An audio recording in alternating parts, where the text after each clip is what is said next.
I actually started thinking about making this film about 3 years ago. Um, it was just an idea that sort of popped in my head, and I figured that I was going to sort of my original premise for the film was to sort of interview different people with disabilities in wheelchairs.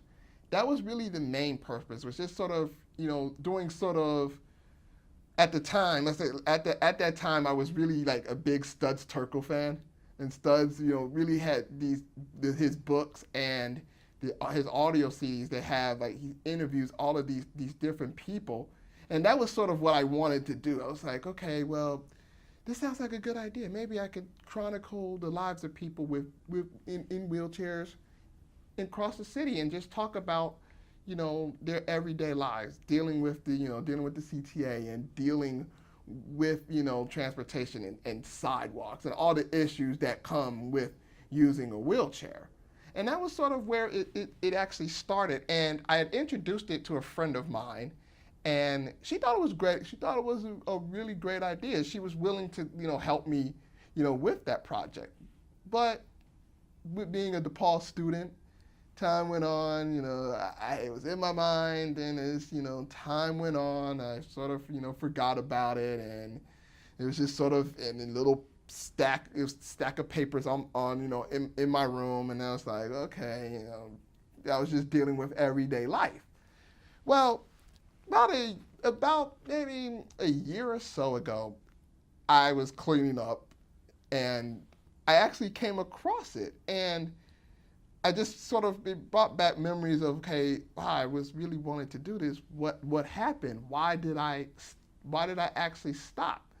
And I was sort of looking over it, and I was like, okay, instead of chronicling the lives of people with wheelchairs, why don't I look at my life? Why not look at me? Why not do a film, a documentary film on my life in a wheelchair? And so that's where the idea sort of came about. And as time went on, I was like, okay, I decided that I'm gonna do this. Let me do this. Maybe it'll give me at least something to do while And I'm at a point now that I've been working on it for almost close to a year. Close to a year I've been working on it.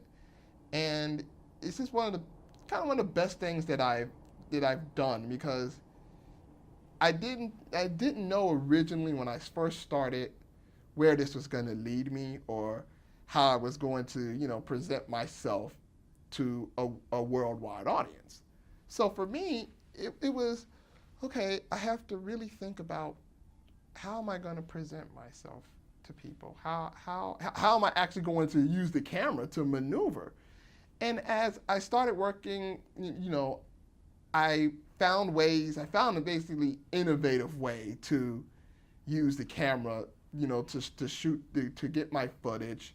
And it actually worked out for the better because I'm now more of an expert in actually using a camera to show people my travels throughout. So how does being in a wheelchair affect how you plan your day? Being in a wheelchair affects planning my day a lot because, you know, since I'm in a wheelchair, I can't, get up and go. I can't get up and do things like a normal person would. I have to actually literally plan out what I'm going to do for that day. I have to figure out, okay, if I say for instance, if I have to go to school. Now, over the years, through my 4 years at DePaul, I've had 940 classes. So that means that I have to get up early to actually plan my day. And so instead of just sort of getting up, taking a shower, doing all this other stuff, brushing my teeth, getting dressed and everything, I actually have to plan it out. I have to figure out, okay, if I have a 9:40 class, then it means I have to get up at 6. I have to get up, I have to do 3 hours of preparation to actually get out of the house for the day. So I have to figure out, okay, well, I have to get up here. What else do I have? What do I have to do? Oh, I have to take a shower. Okay, well, I got to do that. And then, okay, I had to get out of the shower, and then you had to get dressed. And, you have to, okay, I have to get in my chair, and, I have to make sure I'm dressed and do all of these, these meticulous things to actually get up and go. And if it's like the winter, then it's a lot difficult because now, instead of just getting up, putting my clothes on and going, I only put my clothes on, but then I have to put on my jacket. And I have to but before I had to put on my jacket, I had to put on my sweater. Then I had to put on this. Then I have to put on, eventually my jacket. And so, planning, you really, when you're in a wheelchair, you really have to plan your day. You can't just get up and go. You can't just, get up and, all right, well, I'll just get on the train or I'll just get on the bus. No, you actually have to time stuff out. It takes more work to actually plan a day. And, most days it's hard because you have to really figure out, all right, what am I going to do here? How am I going to get to particular place? Okay, do I have to take the train? Do I have to take the bus? Or do I have to use pace? And those things you have to really take into account because if you really don't, it really messes up your day because you have to make sure that you're at places at a particular time. You have to make sure you're at, on point with everything because if you mess up, your day is ruined. Your day is completely ruined if you're not planning it out. Another difficulty that I sort of deal with is sort of getting in and out of my chair. Now that I'm in my new place, I have my manual chair and I have my power chair. And so for me, one of the difficulties is actually sort of maneuvering back and forth because I don't really have a lot of strength in my body. And so it makes it a lot difficult for me to actually transfer back and forth. So when I do transfer, I have to use a board, like a transfer board. Basically, it's like a wooden board, and you just sort of slide up from one chair to the other. And that's what I've been doing to actually get from my manual chair to my power chair. And there have been times when it's been hard, trying to transfer because sometimes when I'm using my arms, I'm mostly using my arms. I'm not using my legs or any other part of my body. I'm really using my arms. And there are some days where my arms are weak. And when I'm trying to get up there, it makes it a lot more difficult to get up, especially if you don't have arm strength. And there have been times when I've tried and I've really tried to get into my chair to transfer, and it's been difficult. And sometimes, for me, I'm a prideful person, so I don't really ask for a lot of help. I don't really want a lot of help unless I ask, and it's very difficult when you have to ask you like I have to ask my mom to help me.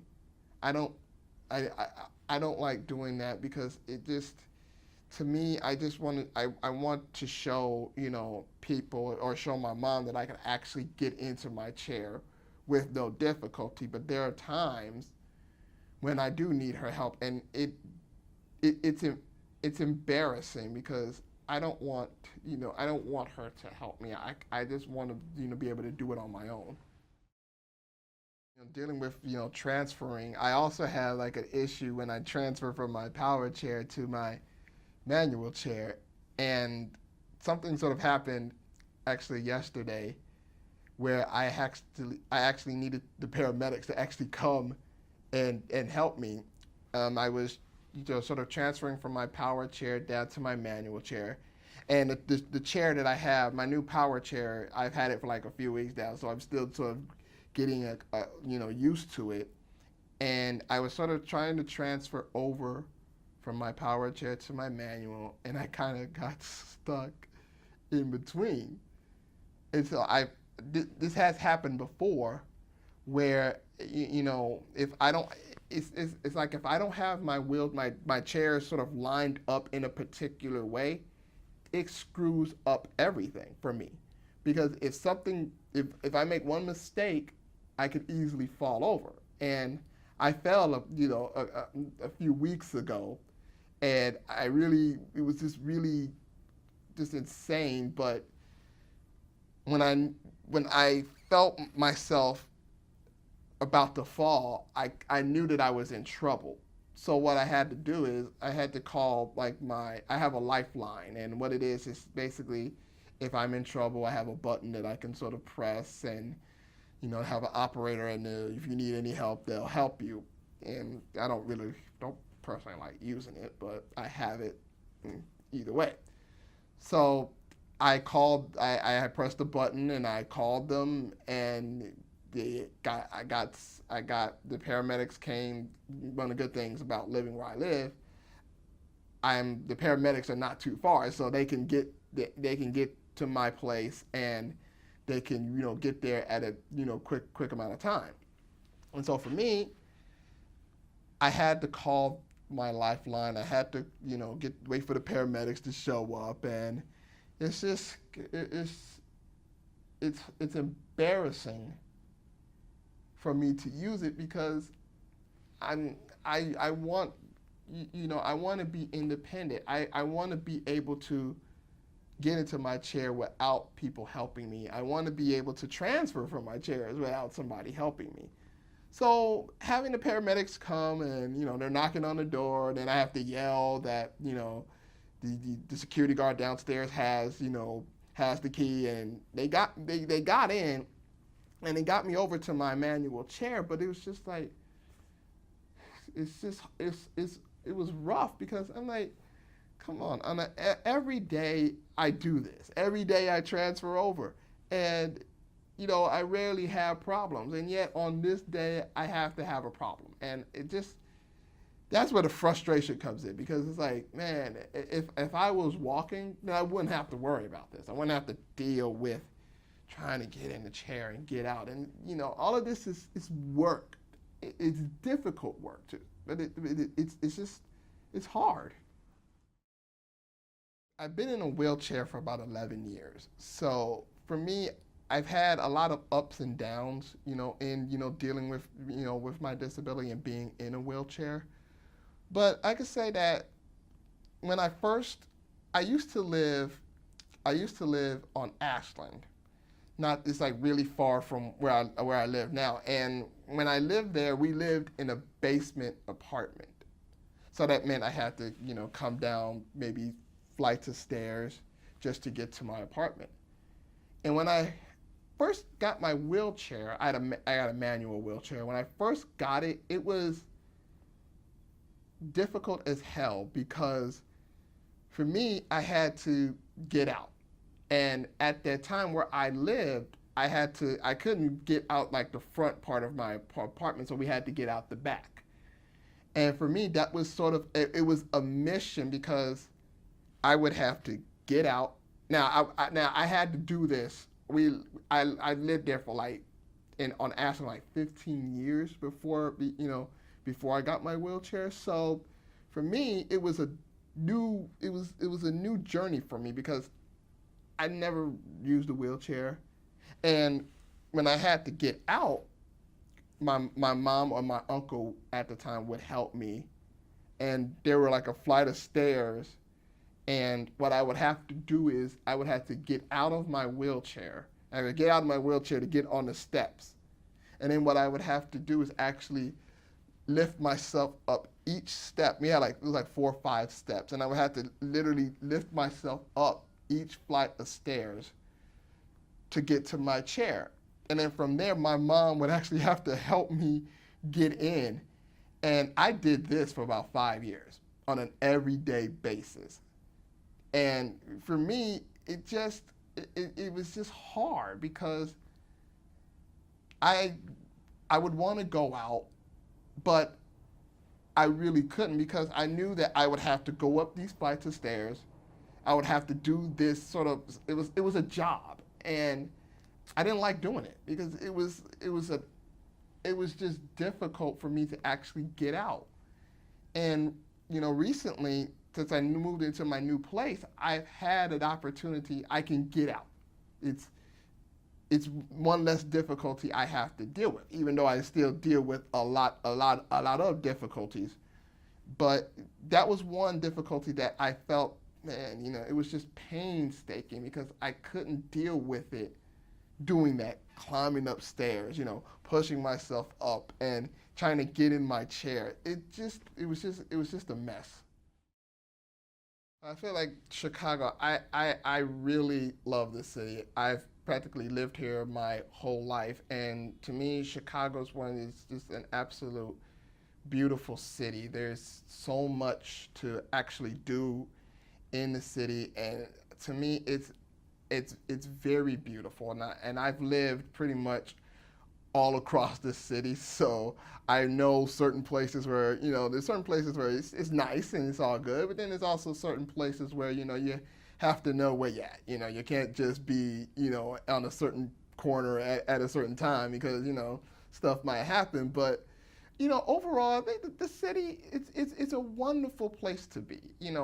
I haven't really been into other cities, but I love home. This is home for me. Chicago is a place that I absolutely love. My friends are here. Most of my family is here. I can get around.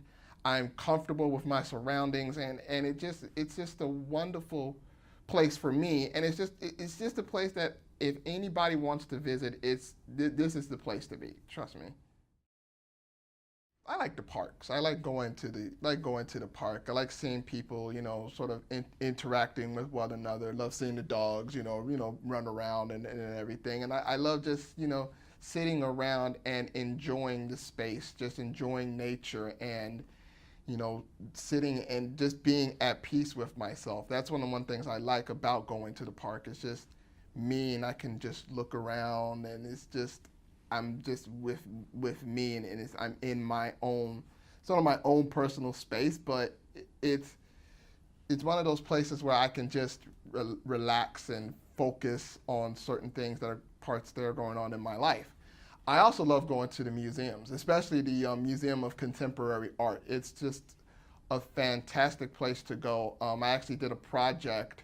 I had a project for one of my classes, and we had to look at a few paintings at the Museum of Contemporary Art, and it's just absolutely gorgeous. And I've been there actually more than close to maybe 10 times over the past couple of years, just looking at the different exhibits and looking at the different paintings, and it's just a fantastic place to go. Especially if if you're not really if you're not really into art, this is one of the places that you can actually go to explore and just look, and you will be an art enthusiast once once you've seen this place, once you've seen everything, you will become an art enthusiast. And it's one of the places that I like to go, mostly museums and parks, because they're places where there's a lot of people there.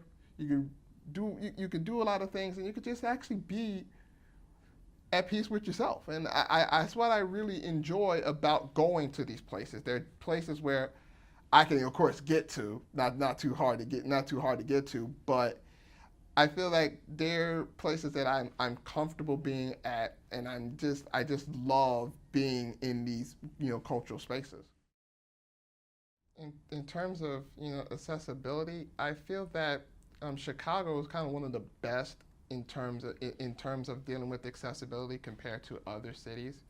I've heard about other cities, and they're not really like focused on dealing with accessibility issues, that they know that they have people with disabilities in the city, but I feel like they don't really do as much to help with accessibility.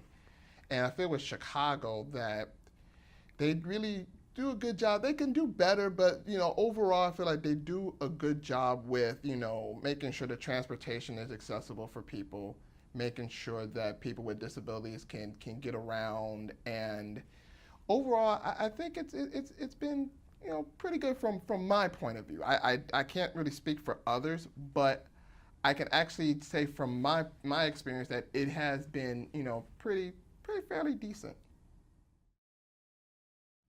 Okay, good old CTA, but I would say that transportation was, especially with you're dealing with trains, it's pretty good. I've ridden on the CTA a few times, on the train, with my wheelchair, and I really haven't had a lot of problems.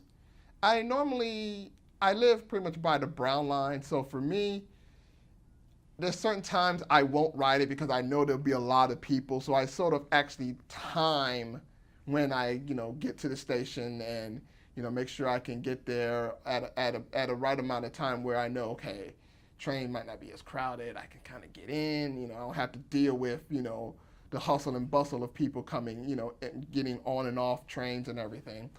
And for me, I've also ridden the Metro. Now, I think the Metro does a better job than the CTA in terms of dealing with accessibility. It's actually a lot more easier for me to actually ride the Metro than it is to ride the CTA, because I feel like they're more efficient. Metro knows sort of what to do, because they know that people are going to be traveling longer distances, so they know how to, sort of do accessibility better than the CTA.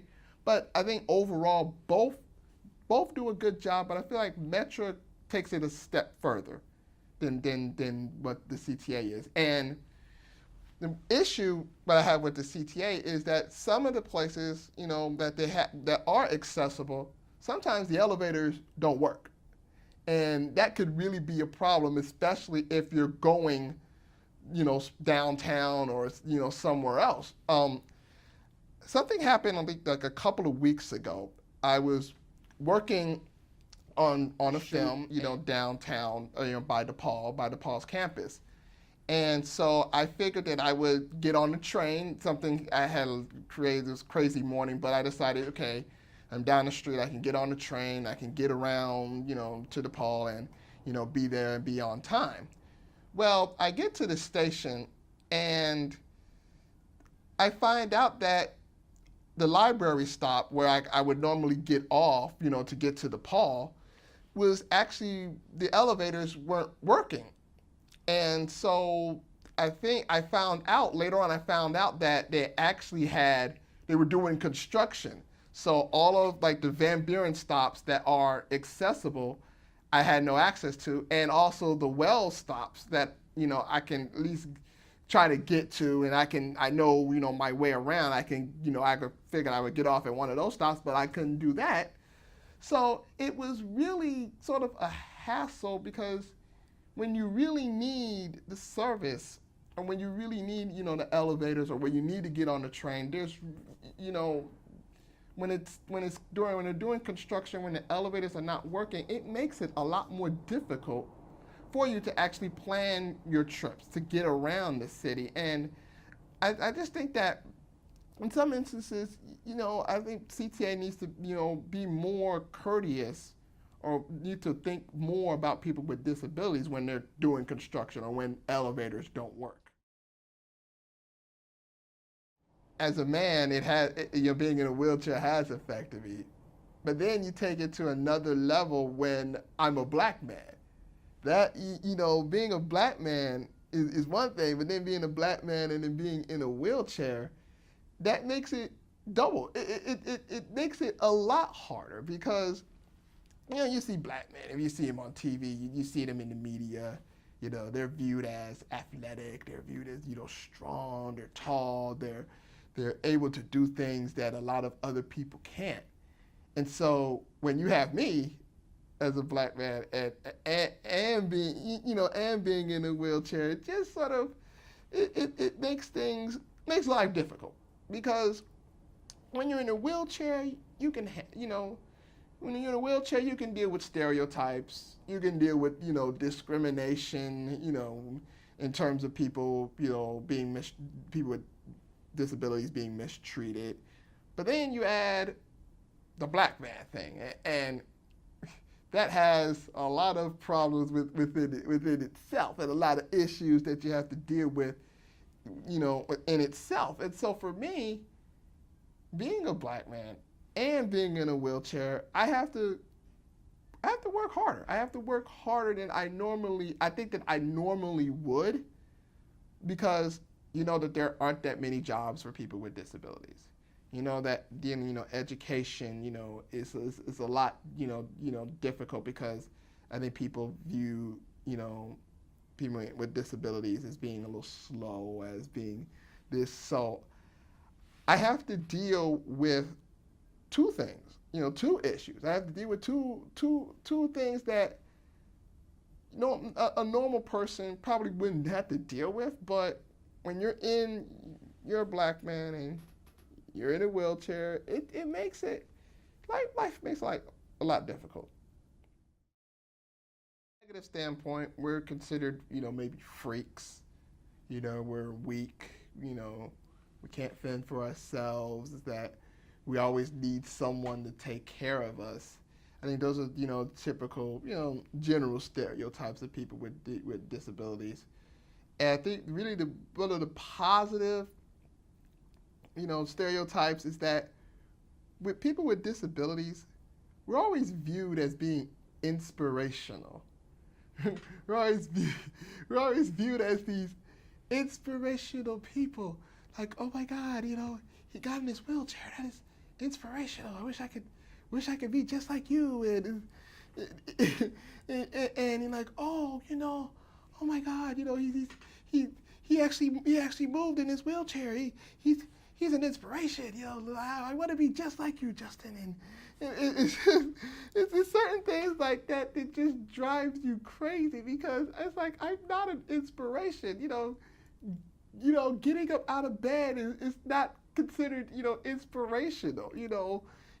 Getting in my wheelchair is not considered to be, inspirational. And while I don't mind people, saying that, but me, I don't feel like I'm an inspiration. I'm just really me. I get up, go to school, go outside, come back home, go back to bed, and occasionally eat, watch TV or something. The things that I do are not meant to be inspirational. I mean, getting out of bed is not inspirational. It's like, oh my God, he got out of bed. He's an inspiration. He can do it. If he can do it, then I can do it. It's like you get out of bed every day. There's not anything to be inspirational about. So I think, dealing with the negatives, I'm dealing with the negatives. That's not a big deal. That's no problem. But those positive ones, and it's just like, really, not that guy. I'm not inspirational. Please, don't make posters about me. Don't go on, on the internet saying, Justin, gee, that guy's inspirational. He got in his chair. He's great. You talk about being independent, and people should know that you're independent, and you can do all these things for yourself. But I would assert we as a community should be more considerate of one another, and we should be more loving. And doesn't it say something about us as a society that some of our neighbors who do in fact need assistance feel so compelled to prove their independence? I mean, it's sort of it's not difficult, but I think we all sort of share that when you're in a wheelchair, and you're disabled.